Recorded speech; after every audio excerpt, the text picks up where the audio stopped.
Hey guys, welcome to my channel. I'm gonna be filming my autumn book recommendations video today, so if you want some inspiration for some books you can read this fall, plus some movies and TV shows at the end, then continue watching this video, and then my next video will be my own autumn TBR, plus some fun autumnal activities I plan on doing this fall. So if you need inspiration for that as well, then keep a lookout for the next video. But yeah, with all that being said, if you're the type of person who's been saving beautiful autumnal nature scenery, Vermont, New England, Massachusetts on your Pinterest board, or if you've been making a list of books you need to get to this fall and it's just so long and you know you're not going to get to them, then this is the right space for you. And with all of that being said, I'm going to start with the first book, which is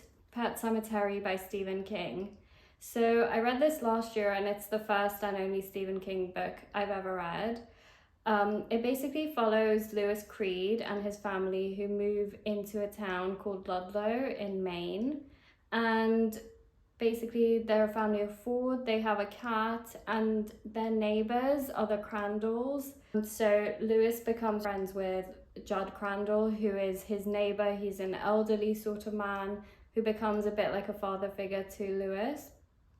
And essentially at some point towards the start of the book, Lewis's cat dies, their family cat passes away. And we then follow this strange journey relating to burial grounds, reincarnation, resurrection, things like that. And the book follows all of those topics.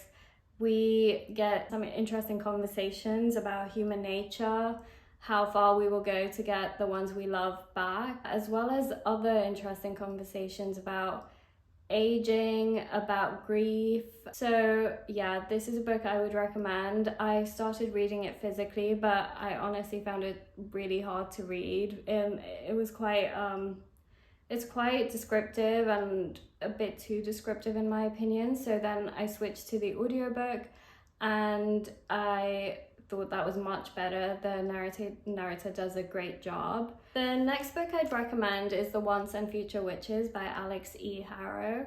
So in this world, we are in 1893 and we're following three sisters. Sorry, I'm gonna have to look at their names. They're the Eastwood sisters: James Juniper, Agnes Amaranth, and Beatrice Belladonna.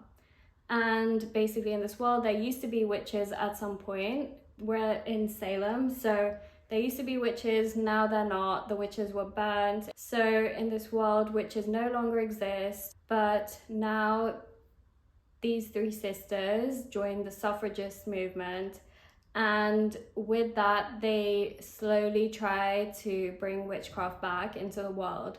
And it's not that witchcraft was ever fully really extinct, it's just that it was passed down from generation to generation of women, from grandmothers, aunts, sisters, to their kids, but in subtle ways. So for example, in nursery rhymes and things like that.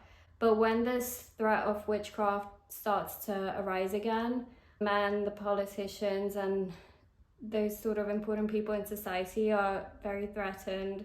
And so it basically combines this feminist movement with a story about witchcraft, and I think it was done beautifully. Each of the three sisters have really unique stories. They have their own subplots, their own relationships, and their own missions or goals in life. I think the world is really enchanting. You want to stay in it once you're in it, and you want to keep reading. Then we have If We Were Villains. This is by ML Rio, and in this one we follow Oliver. So the book opens with Oliver, who's just been released from prison, and the officer who arrested him is releasing him, but the case hasn't really ever been fully solved.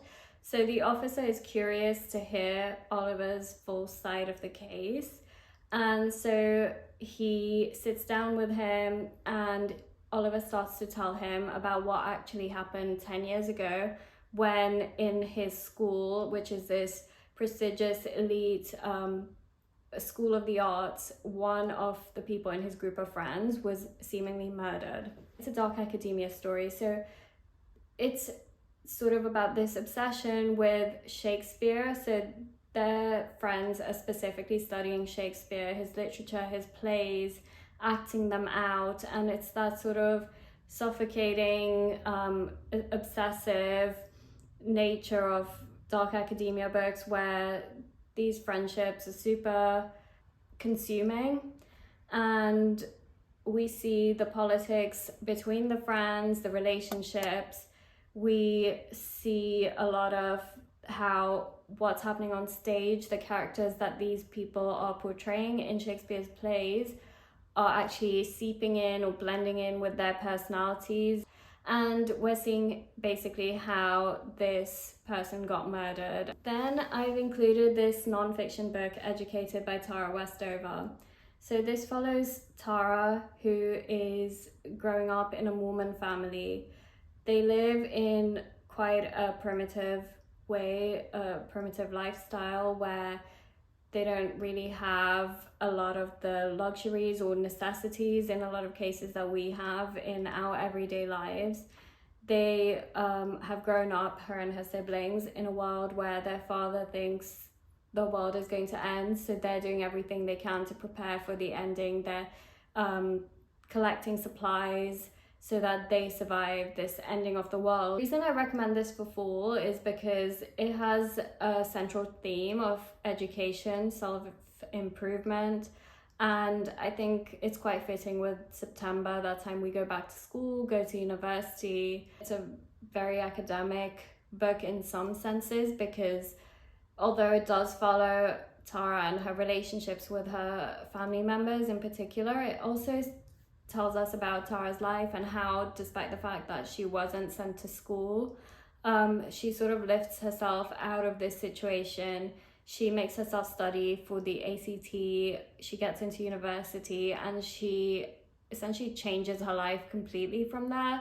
She's grown up with a belief system that's completely shattered and challenged as she steps out into our world. Then I have Tuesdays with Morrie, another non-fiction book.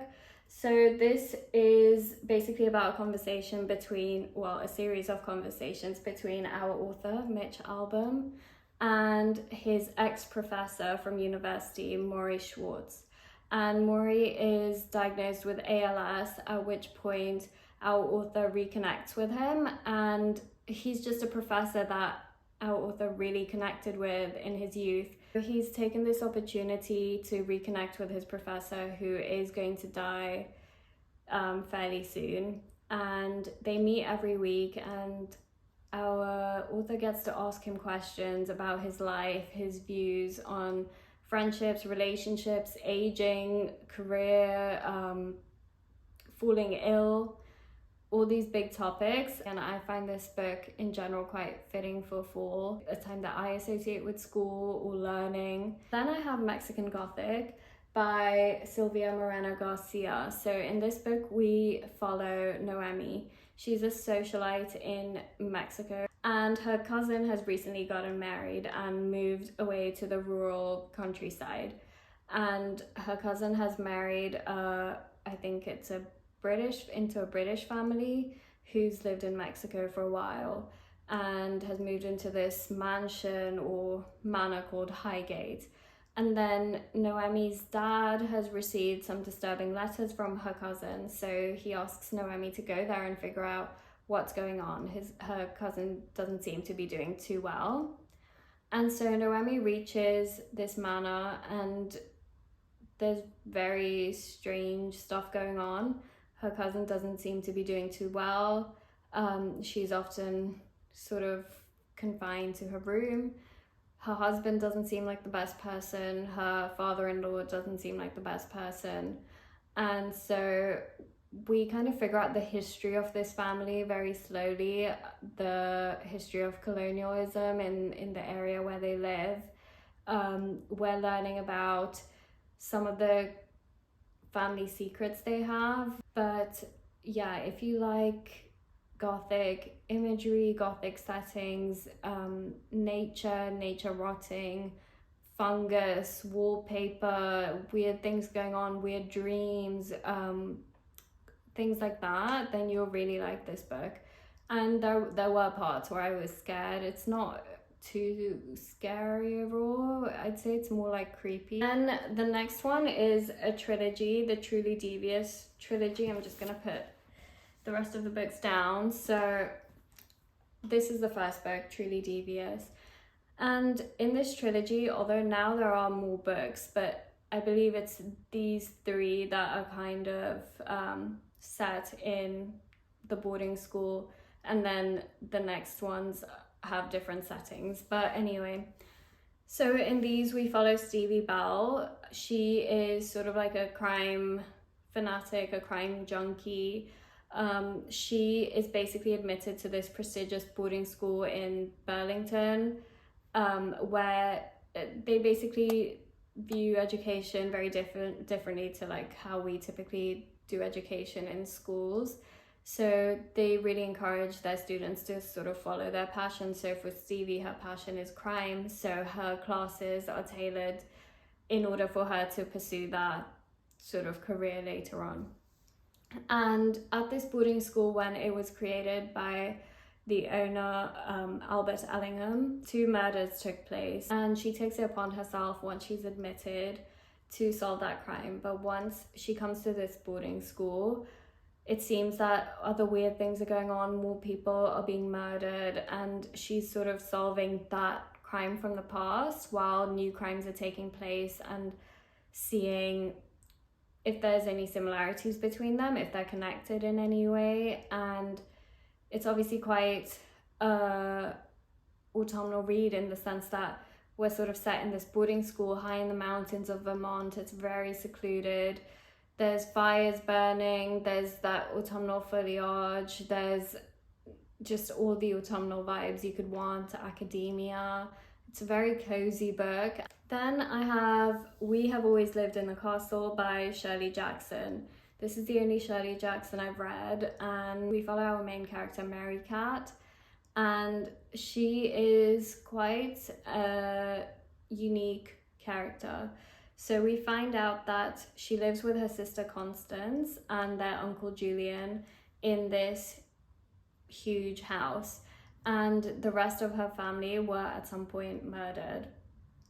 And their whole neighborhood seems to think that Constance, her older sister, was the one who murdered the family, although she was acquitted of that crime.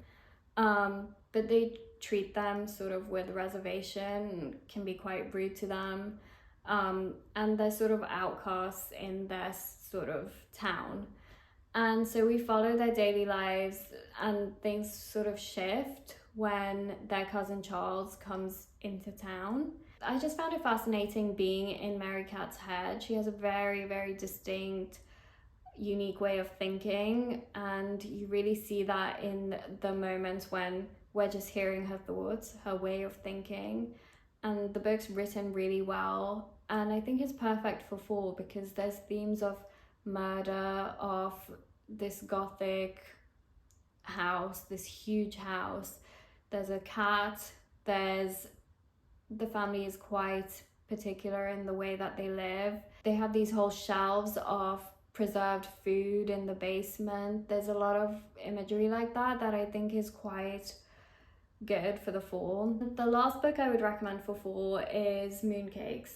So in this graphic novel, we follow Nova. She's a witch, and recently her childhood crush Tam, who's a werewolf, comes back into her life. And there's this demon in the neighborhood who has this sort of power, and Nova and Tam kind of have to figure out a way to defeat this demon. And the reason I love this book, other than the fact that obviously it has those Halloween fall kind of elements with the supernatural aspect, it's just super cozy. You get like these scenes from the coffee shop, but also there's a lot of books in the background. In terms of TV shows, there were 2 I wanted to mention. The first one is Gilmore Girls. In Gilmore Girls, we follow Rory Gilmore and her mum, Lorelai Gilmore, who live in this really picturesque small town in Connecticut called Stars Hollow. And it's the sort of town where everyone knows each other, and we follow Rory from the time that she's in high school. So this town is always kind of autumnal. They have these autumnal festivals, and we follow Rory and Lorelai as they deal with their own issues, but they sort of also deal with them together. They're really close as a mother and daughter duo, and we in particular follow Rory, her first loves, her experience in high school, her experience making friends. And I just think it's a very wholesome show. I just love it. For the second TV show, I would recommend The Vampire Diaries. So in this show, it's set in a town called Mystic Falls, where basically there's a lot of supernatural creatures. So our main character is Elena Gilbert, and in her high school, there's, I believe it's a new student who's recently enrolled. His name's Stefan Salvatore, and she starts a relationship with him. And then it turns out he's a vampire, and there's vampires in this world. There's witches, there's werewolves. It's the perfect kind of show to watch on a weekend in the fall, make some apple pie, drink a hot chocolate, and just relax and watch it. The whole show, the town is very autumnal. Then in terms of movies, I would really recommend watching the Twilight series at this time of the year. I haven't watched it in a few years actually. It's a love triangle kind of situation between Bella, who's a human, Jacob, who's a werewolf, and Edward, who's a vampire. That's all for today. I hope you enjoyed this video and got some recommendations.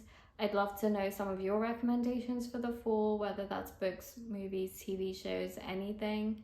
And if you do read or watch any of these, let me know what you think. Thank you so much for watching, and I'll see you in the next video.